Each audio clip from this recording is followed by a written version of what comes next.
Assalamualaikum warahmatullahi wabarakatuh. Selamat pagi, salam sejahtera dan semangat pagi luar biasa. Bersua kembali dalam program Komunikasi Bisnis untuk edisi hari ini, hari Senin, tanggal 7 Juni tahun 2021.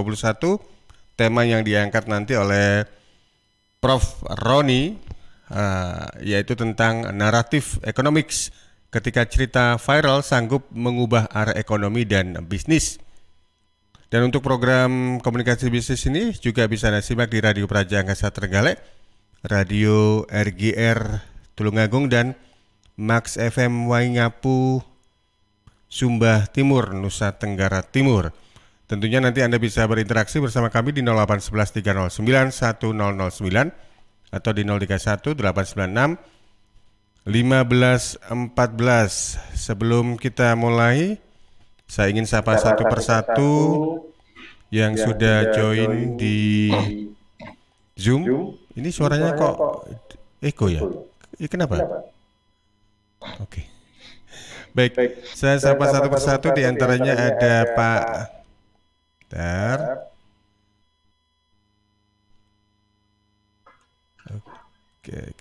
Oke. Saya sapa satu persatu, di antaranya ada Pak Yanto. Selamat pagi Pak Yanto.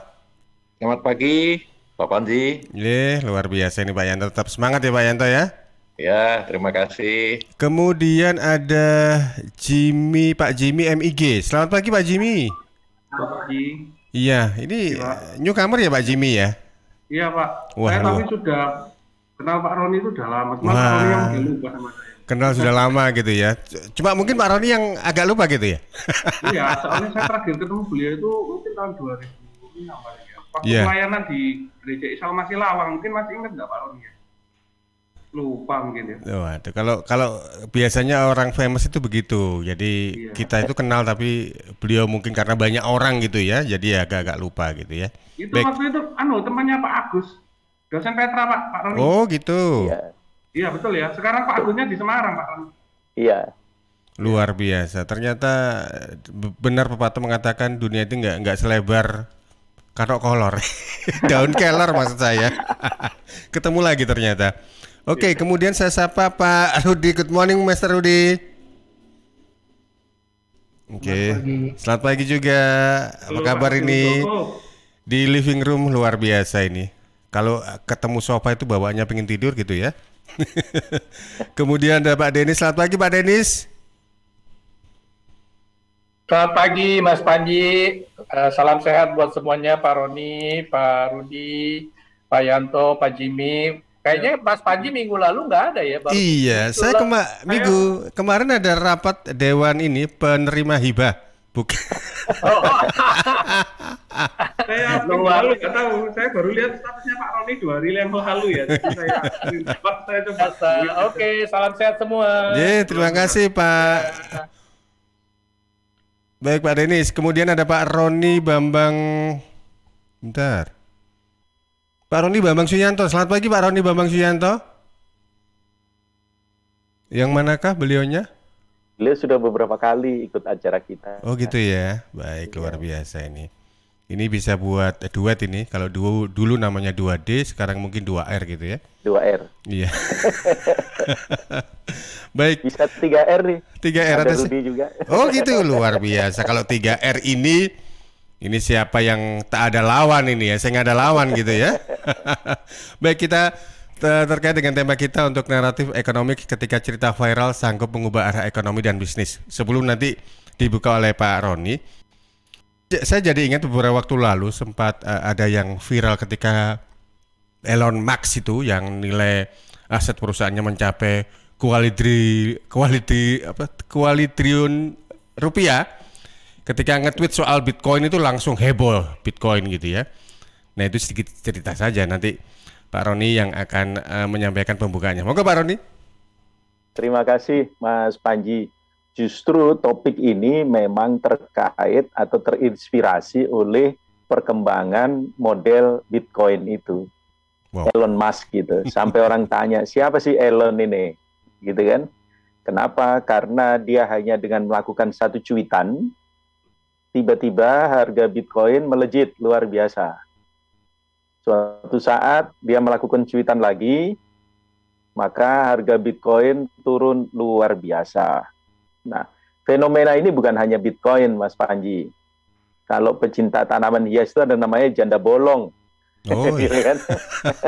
Tiba-tiba melejit. Dulu itu ada apa itu yang daunnya sampai adik saya beli yang mahal banget. Saya bilang buat apa? Sebentar lagi pasti akan turun. Bener turun. Di sektor tanaman hias, ikan hias itu luar biasa. Terjadi yang namanya naratif economics. Nah, orang itu bertanya, apa sih naratif economics itu? Selamat datang Pak Moko, Mas Moko dari Pace. Nah, naratif economics itu sebetulnya adalah bagian dari yang kita sebut di Indonesia ini sering orang bilang kalau dalam bahasa Jawa rasan-rasan, ngerumpi, gitu kan. Nah, ketika si A, si B, si C ngerumpi, rumpian itu, pembicaraan itu menjadi pembicaraan publik. Nah, ketika menjadi pembicaraan publik itu maka akan jadi berbahaya. Jadi ada dua hal, Mas Panji. Yang pertama, ketika sudah ada sebuah berita atau informasi, tidak penting itu benar atau salah, tetapi ketika disampaikan terus-menerus, konsisten, berulang, dan mencapai jumlah critical mass ya, orang yang banyak, maka dia akan menjadi kebenaran publik. Jadi itu teori yang paling sederhana kalau kita di komunikasi, teman-teman radio apal betul. Kalau itu disampaikan terus-menerus, konsisten, berulang begitu, maka apa yang disampaikan itu ketika mencapai jumlah massa orang tertentu yang besar, maka dia akan menjadi sebuah kebenaran. Terlepas dari informasi itu benar atau informasi itu bohong. Nah, yang kedua, ada yang namanya influencer. Influencer, kalau dulu kita katakan tokoh. Gitu. Nah, ketika seorang tokoh, apapun itu, tokoh agama, tokoh pendidikan, tokoh bisnis, tokoh komunitas, tokoh preman, apapun, sepanjang dia punya pengikut, maka dia adalah sumber pengaruh. Nah, dia akan disebut sebagai influencer. Mari kita lihat, ada karena statusnya fans, orang itu bisa jutaan, dia menjadi fans, menjadi follower dari seorang artis. Hanya gara-gara si artis sikat gigi dengan brand tertentu aja, itu bisa naik market share-nya. Nah, influencer ini juga terlepas dari berita itu benar atau salah, berita itu akurat atau bohong, tapi ketika sudah mencapai titik critical mass tertentu, maka informasinya akan dianggap sebagai sebuah kebenaran. Nah, dunia bisnis harus sangat memahami ini. Kenapa? Karena sering kali terjadi, paling terasa itu adalah di sektor saham misalnya. Bayangkan direksi komisaris di sebuah perusahaan bekerja dengan baik-baik saja. Tiba-tiba salah satu ownernya berdebat dengan orang kaya dari pihak lain begitu, terus muncul satu kalimat, itu bisa saja saham akan hancur dan direksi komisaris yang selama ini bekerja keras itu bisa tinggal melongo. Kok bisa kayak begini? Pernah kejadian di Indonesia sebuah saham kemudian jadi gorengan gara-gara perdebatan di antara ownernya. Jadi naik turun nggak karu-karuan. Suatu saat ada di bottom lah istilah saya, di bawah, terus kemudian salah satu pemilik mengatakan saya akan ambil alih dalam RUPS yang akan datang, sahamnya bisa naik hampir 2 kali lipat. Sudah 2 kali lipat seingat saya. Dan kemudian ternyata gagal. Si yang satunya menang, turun lagi, balik nggak karu-karuan. Ada perusahaan yang sampai hari ini sudah sekian tahun, gara-gara pemilik besarnya itu mengatakan kepingin jadi capres. Gitu.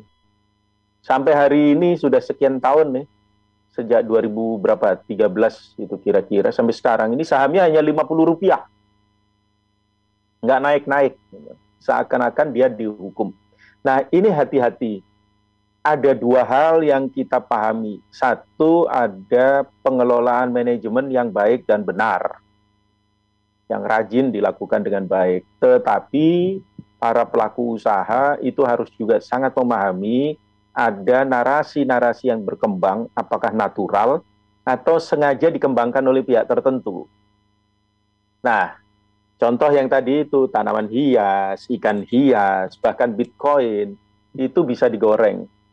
Bayangkan ketika harganya menanjak naik, orang beli, ketika sudah sampai di atas, terus dia jual. Nah, tentu pada harga rata-ratanya dia akan untung, dan kemudian dia bisa mengatakan, wah perusahaan saya batal deh, nggak bisa begini, kami ubah sistem. Nah, ketika itu adalah influencer dengan pengikut yang sangat besar, dan kebetulan sebagai influencer dia juga adalah tokoh, apakah bisnis atau tokoh akademik, peneliti, atau politik, begitu pejabat, maka itu bisa langsung drop. Nah, kalau drop ini juga kita tunggu, jangan-jangan nanti kalau dibawa dibeli lagi sama dia. Itu jadi modelnya seperti menggoreng saham. Nah, ini berbahaya, Mas Panji. Kenapa? Nomor satu, kebenaran itu yang tadi muncul, dia akan mengarahkan pilihan publik yang selama ini abai atau selama ini mengambang. Nah, pilihan ini nanti ketika terjadi agregasi konten, maka akan memunculkan yang namanya wisdom of the crowd. Wisdom of the crowd itu adalah pilihan-pilihan yang diambil oleh kerumunan, dan bahkan di antara mereka tidak kenal satu sama lain, karena ada tadi kebenaran dalam tanda kutip yang sedang terjadi dan kemudian mengarahkan pilihan publik. Nah, masalahnya wisdom of the crowd ini kemudian akan bergulir keras, menghadirkan sebuah rasa percaya atas kebenaran informasi itu, bahkan tanpa perlu mengkonfirmasi. Contoh yang sekarang lagi aktual adalah COVID-19. Ada sekelompok masyarakat yang mengatakan COVID itu tidak ada. Kemudian ada pejabat yang mengatakan, oh, orang dari daerah sana sakti-sakti. Nggak apa-apa. Berapa hari ini kota Surabaya gempar. Karena sudah bisa dipastikan pihak atau wilayah yang terimbas paling dekat itu adalah kota Surabaya. Dan kalau kota Surabaya sudah mengalami kondisi red alert, bahaya, maka kota Sidoarjo itu juga harus langsung menyadari diri, karena banyak sekali orang yang bekerja di Surabaya itu yang tinggalnya di Sidoarjo. Nah, hal yang seperti ini, Mas Panji dan sahabat Suara Sidoarjo, sangat berbahaya. Karena itu ketika ada narasi ekonomi, atau naratif ekonomik atau ekonomi narasi ini, maka para pelaku usaha harus selalu memonitor perkembangan informasi yang ada di masyarakat, mohon tidak diremehkan, kadang-kadang mohon maaf ya, bahkan pejabat pun bisa melakukan kebohongan publik untuk membenarkan kebijakan yang dia buat. Nah, sekarang sedang terjadi. Gitu. Mari kita telusuri, kemarin ada isu impor beras, kemudian ada isu garam, sekarang ini ada kuota gula rafinasi yang menjadi perbincangan luar biasa. Gitu. Nah, ketika ini didorong terus, maka narasi yang tadi negatif yang berangkat dari kebohongan itu akan terungkap. Tapi ketika mayoritas itu diam, apalagi mereka adalah mayoritas terdidik, yang sebetulnya layak jadi influencer itu diam, nah itu menjadi berbahaya.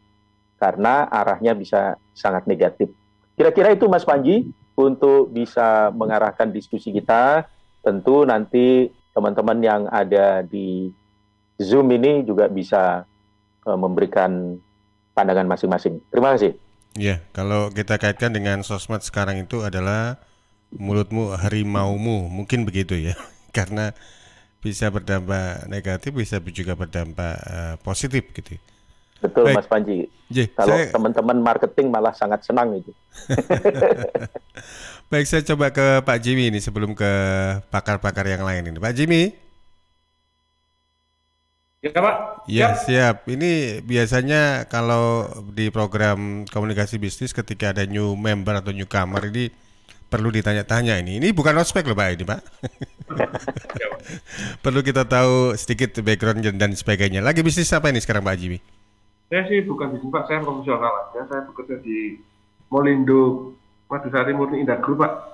Satu perusahaan dengan Pak Rudi Rudolfo. Oh Pak Rudi Balmazar. Ya, saya memang untuk sales atau marketing untuk Molindo Pak. Baik, itu sama project-project. Bidang usahanya apa itu kalau perusahaan yang Anda tempati sekarang? Kalau saya yang bekerja ini bidang gas Pak. Bidang gas. Dan project-project perpipaan dan sebagainya. Oh, perpipaan. Lebih condong ke ini ya, marketnya ke kalangan corporate gitu ya? Iya, betul. Corporate Pak. Ada kesusahan atau ada relatif tantangan tersendiri kalau kita bicara tentang corporate, karena ini kan juga ini ya nggak semudah kalau kita komparasikan dengan kita langsung dengan end user begitu. Apa itu tantangannya Pak Jimmy? Iya, betul. Jadi kalau mungkin yang bisnisnya yang dihandle Pak etanol itu karena kan memang lagi isunya tentang kemudian infektan untuk kebutuhan seluruh dunia ya. Jadi mungkin Pak Rudolfo mungkin nggak terlalu impact, malah mungkin bagus. Tapi kalau yang di bidang gas, untuk yang sektor gas itu memang ada penurunan Pak, lumayan 40-60% dan situasinya sangat fluktuasi ya, benar-benar terpengaruh. Jadi dari kebijakan pemerintah ini pengaruhnya gede banget, terutama misalnya pelarangan, kemudian ada sistem misalnya pembatasan liburan dan sebagainya, pembatasan jalan dan sebagainya, itu sangat pengaruh banget. Gitu. Iya. Tapi trennya beberapa ini masih menjelang recovery Pak kalau yang Iya. Trennya untuk beberapa bulan terakhir sudah mulai ini ya, sudah mulai bangkit begitu ya Pak Jimmy ya. Oke, saya sendiri mengalami sampai 60% Pak ya. Ya penurunan itu. Kemudian sekarang ya mungkin masih naik sekitar 20-30% ya dari yang situasi tahun lalu kalau dibandingkan tahun lalu.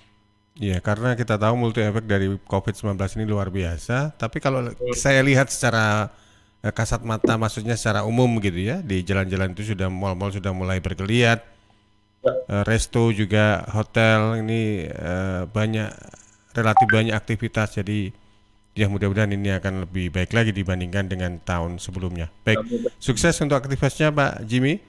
Thank you Pak. Baik, tadi juga sempat nyinggung ke Pak Rudi Rudolfo. Pak Rudi. Selamat pagi Pak Rudi. Ya, good morning. Ada apa? Mungkin dibilang junior Pak Rudi ini yang juga join ini luar biasa. Ini Pak Rudi ini istilahnya influencer juga kalau saya bilang ya. Karena followernya banyak ini. Ketika beliau kalau istilahnya bahasa orang MUI memfatwakan sesuatu, pasti ada impactnya ini. Monggo Pak Rudi, penjelasannya Pak Rudi. Thank you, Pak. Good morning to everyone, Pak Jimmy, Professor Roni, and my chairman Denise and Pak Moko. Sebenarnya topik yang dibahaskan hari ini adalah economic narratives. Saya sebenarnya salah satu tujuan dalam ikut dengan Profesor Roni adalah untuk juga belajar dari beliau. Memang tadi waktu saya open my note mengenai economics, ekonomi didefinisikan sebagai people and choices. People and choices. Others adalah it's a matter of supply and demand situation. But sebenarnya ini adalah semacam satu how do we influence the people's choices and decisions kan gitu.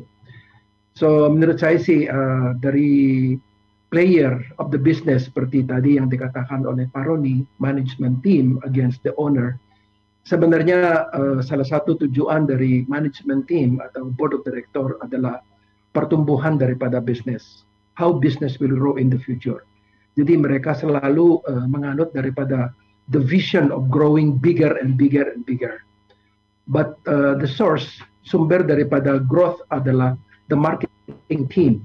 Sebab mereka yang bisa menganalisa, membaca apa yang akan terjadi di lapangan dan apa sebenarnya yang tantangan yang dihadapi di lapangan. So sebenarnya sebagai board of directors, mereka harus siap untuk menangani feedback dari masyarakat. Saya kagum dengan beberapa produk seperti Toyota, di mana mereka bisa mendapat kerugian $300 miliar, $300 million hanya untuk recall of the automotive. Ya, ini mempertahankan what we call trust and confidence in the public. Trust and confidence. Nah, pada saat ini sekarang sebenarnya masyarakat is strongly influenced on the brand, and sejauh mana the company akan bertanggung jawab terhadap the quality of the manufacturer. So ini yang sebenarnya kita harus mempertahankan, dan sebenarnya the board of directors bertanggung jawab primarily bagaimana produk ini bisa diakui secara benar daripada masyarakat.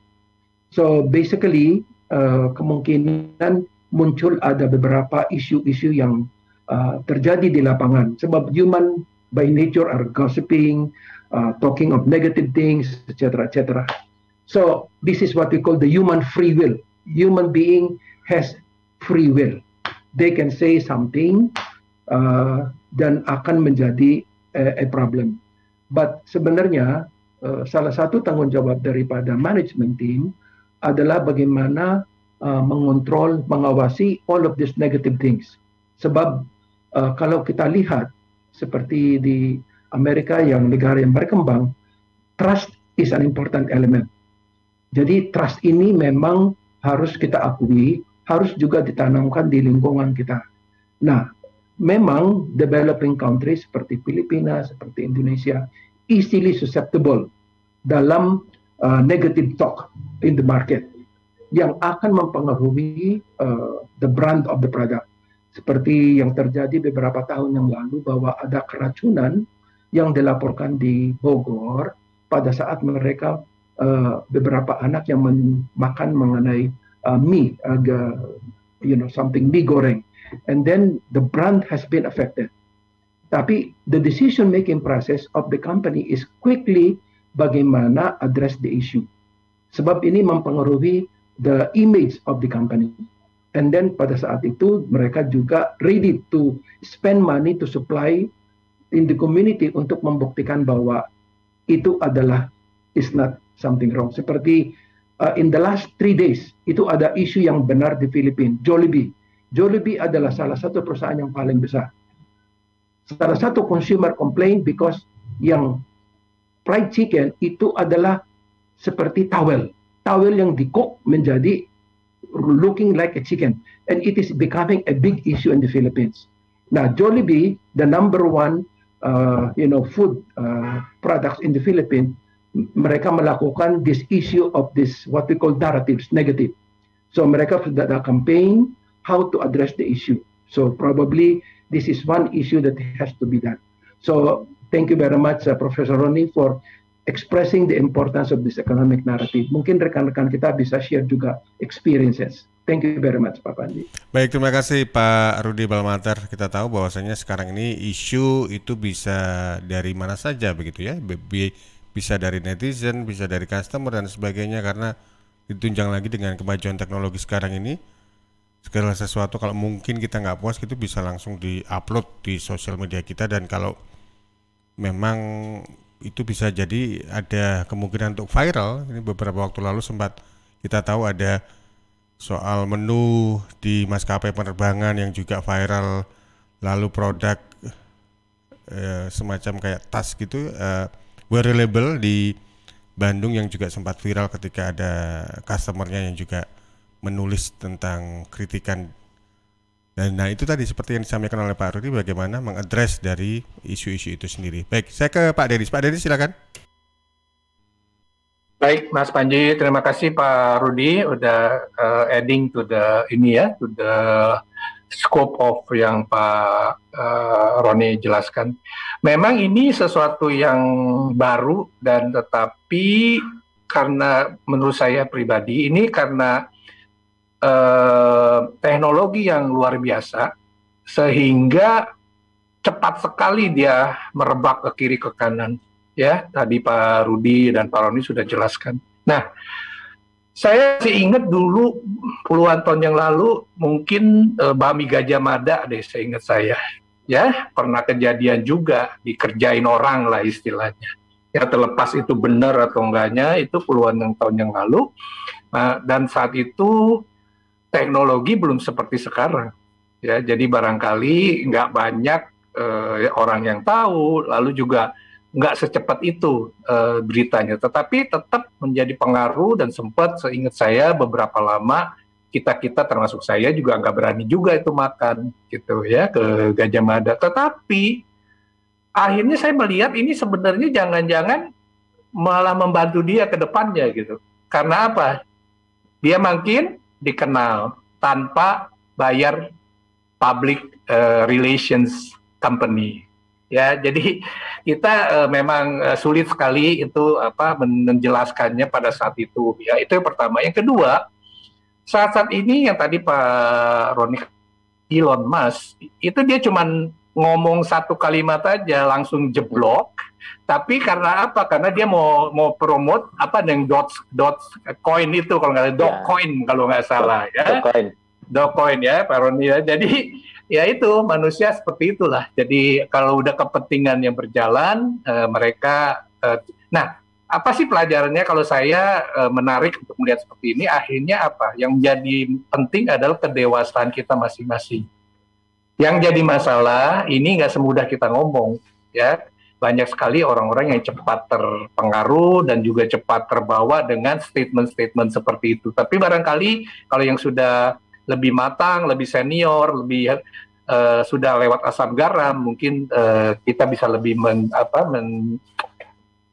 dengan lebih lebih profesional gitu. Jadi itu aja sih mungkin tambahan dari saya, dan jujur waktu Pak Roni kirim itu dengan topik ini, saya bilang, waduh ini berat sekali ya. Ini jangan-jangan nggak cukup satu kali, Pak Roni, nggak cukup satu kali ya. Itu aja dari saya, Mas Panji. Terima kasih.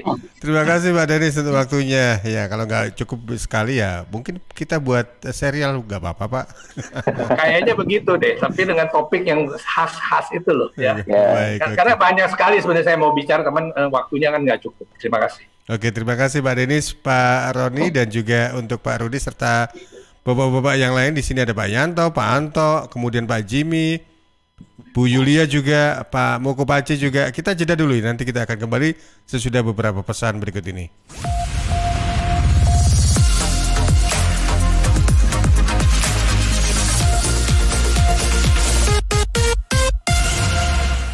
Rokok opo ki? Kok putihan? Ya rokok kok, ya murah, ya akeh. Rokok ilegal ki. Masa rokok ilegal iki? Yo ki.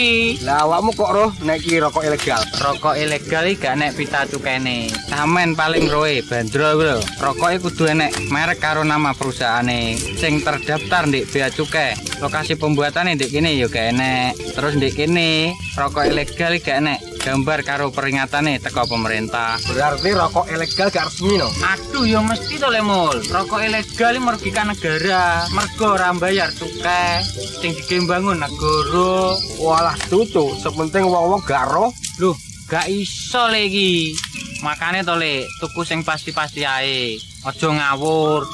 Laporkan peredaran rokok ilegal ke kantor Bea Cukai terdekat atau hubungi nomor 1.500 225 1.500 225. Iklan layanan masyarakat ini dipersembahkan Bea Cukai Sidoarjo. Ayo, ngewangi Bea Cukai, berantas rokok ilegal. Bea Cukai Sidoarjo, fokus mengawasi, tulus melayani. Lihat nih Jeng, Cheers punya kemasan baru 230 ml. Wah, imut ya? Iya dong Jeng, bentuknya yang kecil dan seksi, gampang banget dibawa kemanapun dan kapanpun. Wah iya, bisa muat nih di tas tangan, taruh di kotak makan si adek, dan gampang juga ya dibawa pas jogging. Bener, dan di musim virus kayak gini, kita juga harus rutin minum air putih Jeng. Cheers Alkaline ini punya kandungan pH yang tinggi sampai 8,5. Jadi daya tahan tubuh kita lebih terjaga dan melindungi kita dari virus sampai resiko kanker. Nah, buat konsumsi di rumah atau di kantor, ada kemasan galon juga Jeng, yang 20 liter. Untuk pemesanan area Surabaya hubungi kami di telepon 0807 124 3377 atau WhatsApp ke 0877 77 24 3377. Bagi Anda yang ingin bergabung menjadi partner Cheers, bisa hubungi 031 84 95 888. Anda di rumah aja ya, biar kami yang ngantar. Cheers Alkaline Power 230 ml, seksi, healthy, easy. Untuk wilayah Sidoarjo dan sekitarnya bisa menghubungi Depo Candi di 0821 4225 6646 0821 4225 6646. Panggilan sidang dari Pengadilan Agama Kabupaten Sidoarjo atas nama Sugeng Widodo bin Sukarman. Sugeng Widodo bin Sukarman dulu tinggal di Kureksari, RT 2 RW 1 Desa Kureksari, Kecamatan Waru, Sidoarjo. Sekarang tidak diketahui dengan jelas tempat tinggalnya. Kepada Saudara Sugeng Widodo bin Sukarman dimohon hadir di persidangan Pengadilan Agama Kabupaten Sidoarjo, Jalan Hasanuddin nomor 90 Sidoarjo pada hari Selasa besok, 8 Juni 2021. Jam 9 pagi ya. Panggilan sidang ini dari Pengadilan Agama Kabupaten Sidoarjo. Suara Sidoarjo, lembaga penyiaran publik lokal pemerintah Kabupaten Sidoarjo. Baik, masih ada satu informasi lagi sebelum kita nanti bergabung untuk ke program komunikasi bisnis. BP Jam Sostek memberikan perlindungan khusus untuk pedagang, petani, driver online, wira swasta, buruh harian lepas, dan pekerja mandiri lainnya. Kerja tenang, mergo ono perlindungan. Iuran rutin hanya Rp36.800 per bulan. Manfaat iuran, pengobatan dan perawatan tanpa batas. Santunan kematian Rp70 juta, meninggal dunia karena kecelakaan kerja. Santunan kematian Rp42 juta, meninggal dunia bukan karena kecelakaan kerja, dan masih ada perlindungan lainnya.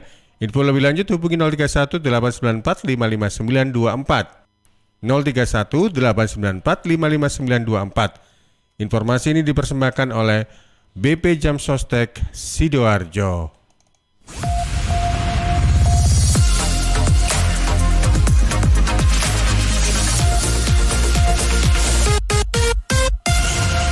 Baik, saya coba ke redaksi, mohon izin untuk partisipan. Kelihatannya ada beberapa pertanyaan ini yang sudah masuk di WA kami di 0811 309 1009. Ada Kansa di sana, Kansa? Ya, dia masuk di WhatsApp ya redaksi dari Pak Rudi di Sedati. Cara mengecek bahwa narasi tersebut tidak valid bagaimana ya Pak? Kemudian dari Endah di Candi, sebenarnya hal viral itu memang sengaja atau sudah dikonsep sih Pak? Kayak seakan-akan pihak produsen sudah siap untuk menjual barang. Kemudian dari Rama di Pondok Chandra, produk yang direncanakan dengan skenario bisnis yang mantap, apakah juga masih ada kendala Pak ketika turun ke masyarakat? Oke, terima kasih untuk pertanyaan yang sudah disampaikan. Nanti untuk materi pertanyaan tadi di-share ke ini ya, ke monitor saya ya. Ini takutnya nanti lupa ya. Monggo Pak Roni, karena masih muda Pak Roni, jadi cenderung sering lupa. Terima kasih Mas Panji dan sahabat Suara di Sidoarjo dimanapun Anda berada. Begini, untuk Pak Rudi tadi, bagaimana kita cek narasi? Banyak, kalau di internet itu ada fasilitas, ada situs-situs tempat kita cek hoax. Yang sulit itu adalah begini, ketika orang itu adalah tokoh di bidangnya. Saya beri satu contoh, Elon Musk. Elon Musk adalah tokoh di bidangnya, influencer. Followernya banyak, orang yang kagum sangat banyak, dan dia sukses dalam konsep bisnisnya. Maka ketika dia mengatakan A, ada kecenderungan publik yang jumlahnya besar akan percaya dengan omongannya dia, dan bahkan tanpa melakukan konfirmasi, tanpa usaha untuk memeriksa kembali apakah itu benar.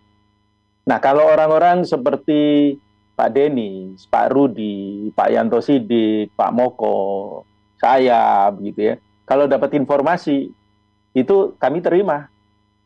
Tapi responnya, itu tunggu dulu. Gitu. Kenapa? Karena ada back office lah, kita periksa lagi, gitu. Apakah betul itu atau sekedar hoax, gitu ya.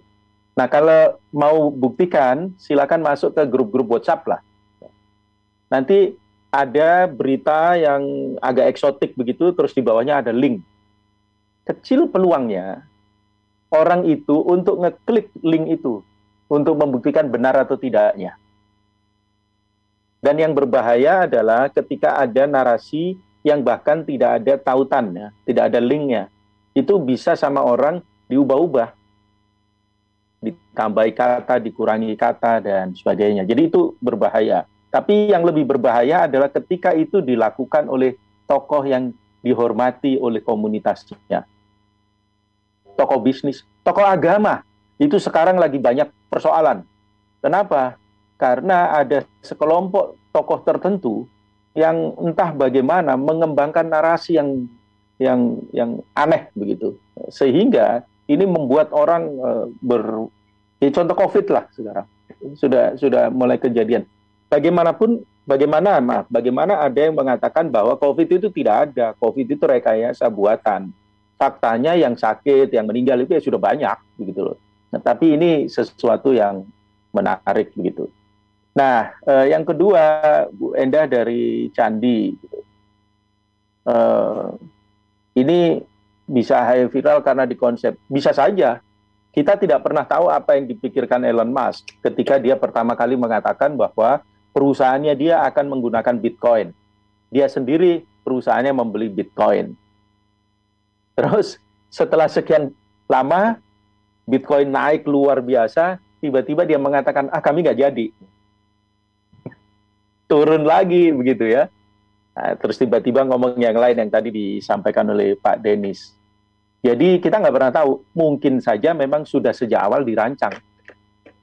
Sama seperti teman-teman yang ikut Instagram, Twitter, kan ada nih artis-artis yang jadi follower.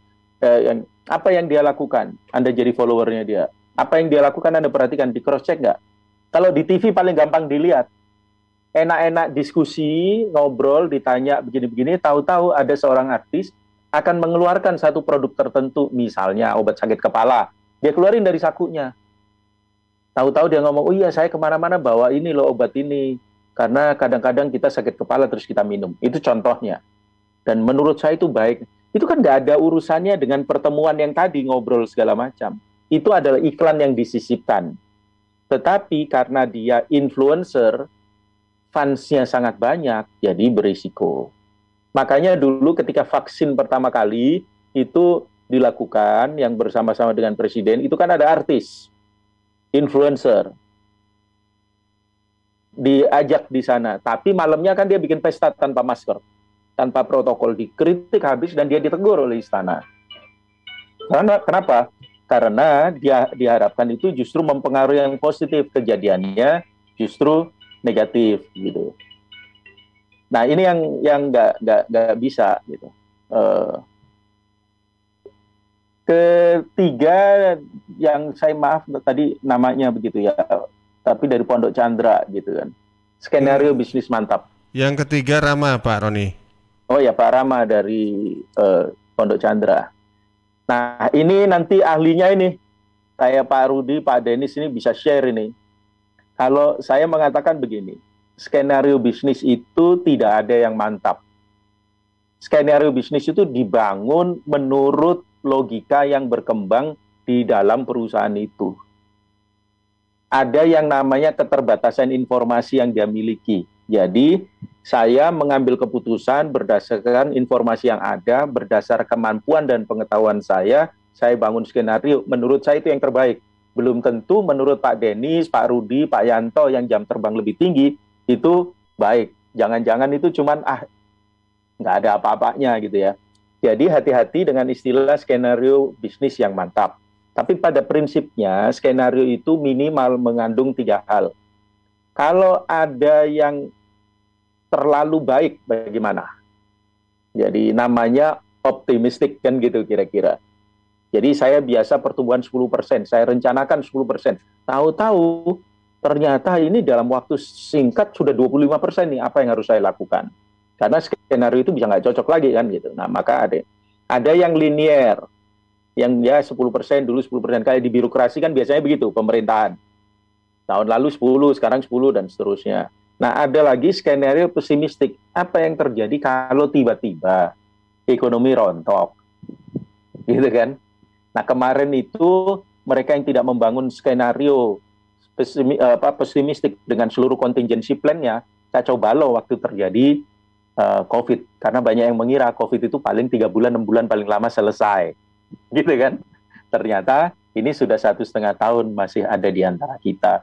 Jadi hati-hati dengan skenario bisnis yang mantap, tapi kalaupun Anda punya, tolong tiap 3 bulan di-review kembali apakah masih on the right track, di jalur yang tepat. Karena perubahan lingkungan kita luar biasa. Terima kasih. Baik, terima kasih Pak Roni. Dan juga tadi sempat Pak Roni nyinggung-nyinggung soal mungkin kalau pengen intens atau lebih jauh mengenai konsep yang ingin atau istilahnya materi yang ingin kita coba untuk lebih dalami lagi. Nah, Anda bisa cek di akun Instagramnya Pak Roni. Ini biasanya beliaunya itu update soal ini juga. Mustamuroni ya, jangan lupa ya. Mustamuroni. N-nya double.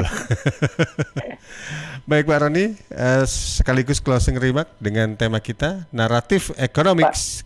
Boleh nggak Mas Panji? Minta Pak Yanto sedikit share. Oke, siap. Baik Pak Yanto Sidik, monggo Pak Yanto. Wah, selamat pagi. Wah, terima kasih dikasih waktu. Ya, saya sedikit saja kaitannya dengan UKM ya.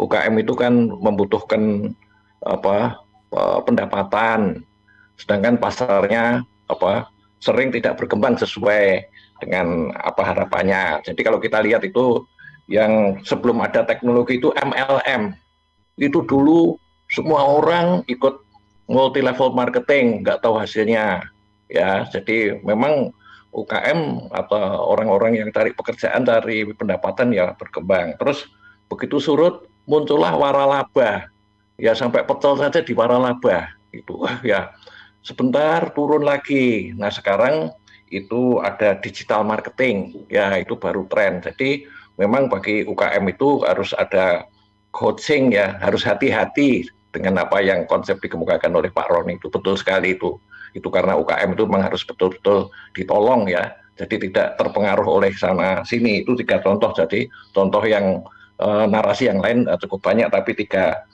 aspek itu yang sangat besar ya, terutama yang sekarang digital marketing itu, karena kita lihat kelapa itu market space itu juga tutup juga. Terus kita lihat barusan yang